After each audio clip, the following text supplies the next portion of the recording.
Je reviens sur la dialectique Jupiter-Saturne qui est tout à fait passionnante, surtout dans cette période de Gilets jaunes. C'est tout à fait éclairante, cette période.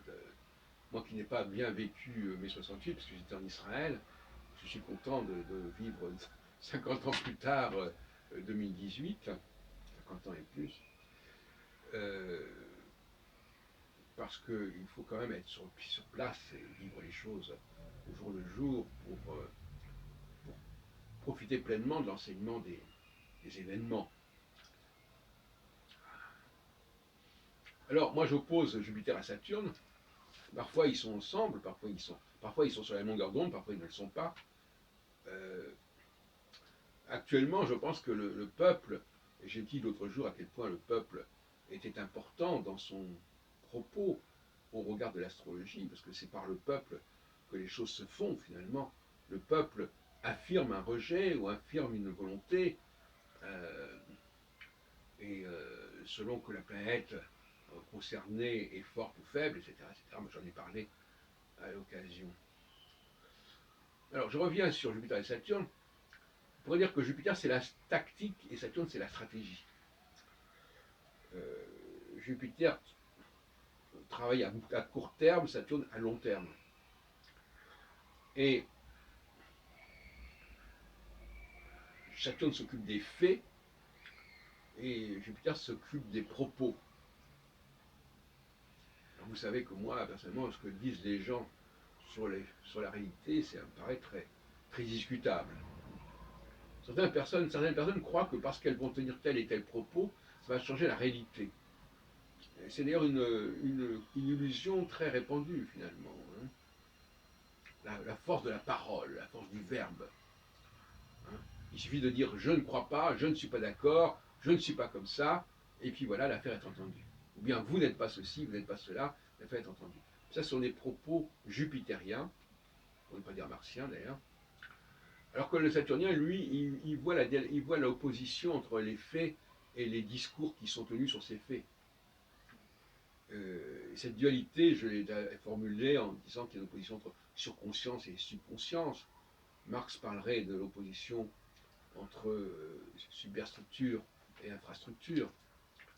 Et effectivement, il y a des choses comme ça jupitériennes qui sont un petit peu en surface, à la surface, et qui sont bien entendu plus accessibles, et d'une part plus faciles à élaborer et aussi plus faciles à changer, alors que la réalité saturnienne, elle est plus difficile à modifier, ça demande plus de temps, mais c'est quelque chose de beaucoup plus solide, beaucoup plus durable, la durée saturnienne. Donc voilà, il faut apprendre à distinguer les solutions de type saturnien à la Saturne et les solutions à la Jupiter. Et c'est cela dont il s'agit. Et d'ailleurs, c'est amusant de voir que le peuple, au fond, il ne comprend pas très bien ce qu'il dit lui-même, ce qu'il veut lui-même, mais il est agi, il est, il est, il est animé par le cosmos, et finalement, il en est le porte-parole, involontaire et inconscient, quelque part. Parce que c'est très séculier, les gens ont des revendications, mais ils ne seraient pas capables de les conceptualiser, leurs revendications. Et ça, c'est intéressant. C'est quelque chose qui est viscéral, mais qui n'est pas forcément parfaitement conscientisé et clairement compris par ceux-mêmes qui en sont les acteurs. Hein. Donc, un jupitérien, on ne résout pas des problèmes saturniens par une démarche jupitérienne, par exemple. C'est ce qu'ont cru pouvoir faire le Premier ministre Philippe. Il ne suffit pas de dire des choses en disant voilà, c'est comme ceci, comme cela, et puis ça suffit. Hein. Ça, c'est appliquer une emplâtre sur une jambe de bois. Mais, donc finalement, on n'est pas dans la même rythmicité avec Saturne et avec Jupiter. C'est d'ailleurs le grand défaut de Gauquelin, mais aussi de Nicolas et même de Barbeau, de ne pas comprendre que la psychologie astrologique, elle est fonction directement de la vitesse de révolution de la planète.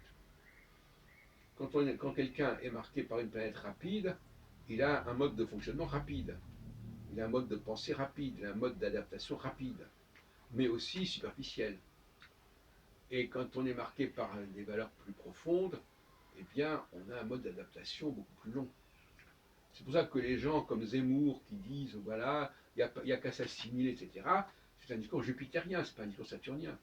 Parce que Jupiter, lui, il prétend se substituer à la réalité. Du moment que les gens veulent être ceci, ben, ils n'ont qu'à l'être. Voilà.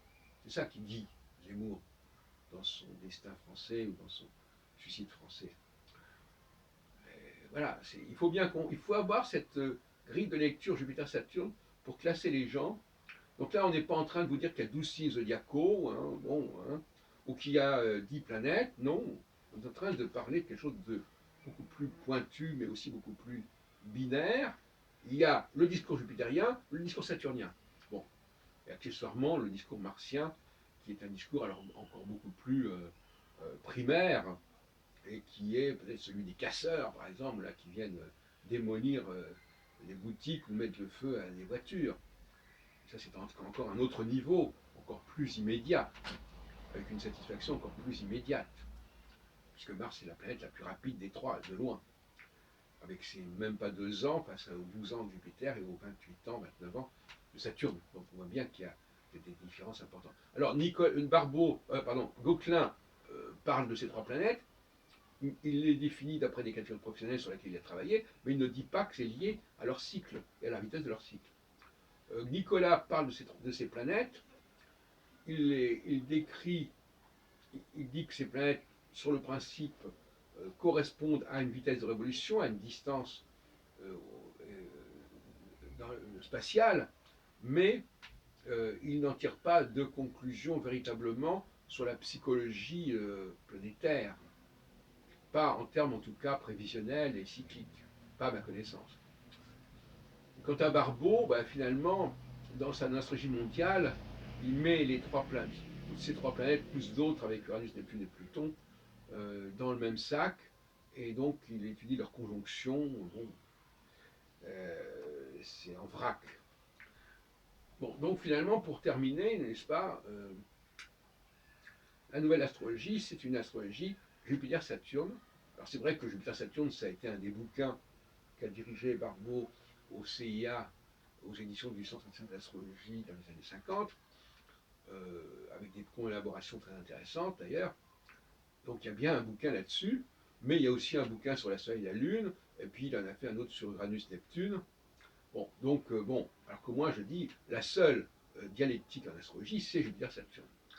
Et donc c'est pas une parmi d'autres.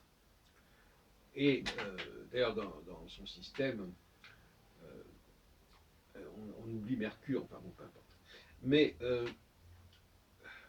donc Jupiter, aujourd'hui, pour comprendre ce qui se passe dans la société française, en politique, il faut comprendre cette tension entre Jupiter et Saturne. Le temps jupitérien, le temps saturnien, ils sont très différents. Et Gauquelin l'a montré de facto, puisqu'il dit que Saturne, c'est la planète des scientifiques, donc la connaissance des faits, alors que Jupiter, c'est la planète des hommes politiques, des hommes de représentation, des hommes de théâtre éventuellement. Voilà. Et donc on n'est pas sur le même plan. Et la question, c'est qu'on a besoin actuellement, puisque Saturne est puissant actuellement, on a besoin d'un Saturne, on a besoin de personnages saturniens, des vrais personnages saturniens. Et si on n'a pas, si le peuple n'a pas en face de lui un personnage qui a un vrai discours saturnien, eh bien, ça ne va pas. Or, il semble bien que toute l'équipe macronique soit jupitérienne beaucoup plus que saturnienne. Donc elle ne fait pas le poids, d'autant plus que si elle faisait le poids en 2017 quand Jupiter était encore assez puissant, elle ne fait plus le poids en 2018, fin 2018 quand Jupiter est nettement affaibli et passé par une période d'hibernation, on peut dire quelque part.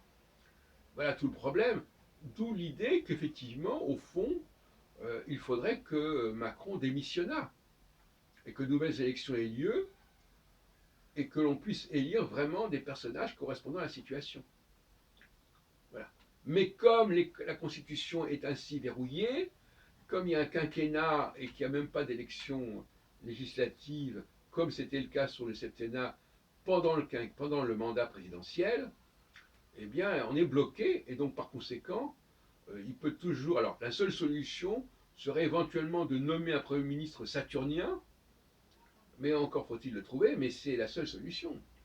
Alors, qui serait ce Premier ministre saturnien qui pourrait être. Parce que ce n'est pas simplement une question de discours, c'est aussi une question d'attitude, de comportement, de pensée, de mentalité, qui pourrait calmer le jeu. Il faut.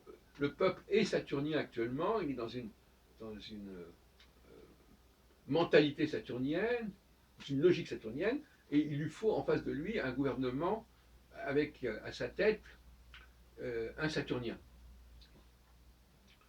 Et ça suffirait déjà à calmer le jeu. Donc moi, à mon avis, il faut que Macron remplace son Premier ministre. Alors je ne sais pas exactement quel saturnien dans le personnel politique qu'on a actuellement. Il faudrait qu'il le trouve, parce qu'il suffirait éventuellement de trouver le bon personnage pour que la longueur d'onde soit bonne. Voyez-vous, parce qu'on sait très bien que de toute façon Saturne, c'est comme pour le problème d'Antoine Pinet, c'est une question de confiance. Voilà, le Saturnien, il donne confiance, il a une façon de parler qui passe. Le Jupitérien, il ne passe plus. Donc il faut quelqu'un qui a une autre façon de se comporter, une autre attitude. Voilà, trouver le personnage, the right man in the right time, at the right place.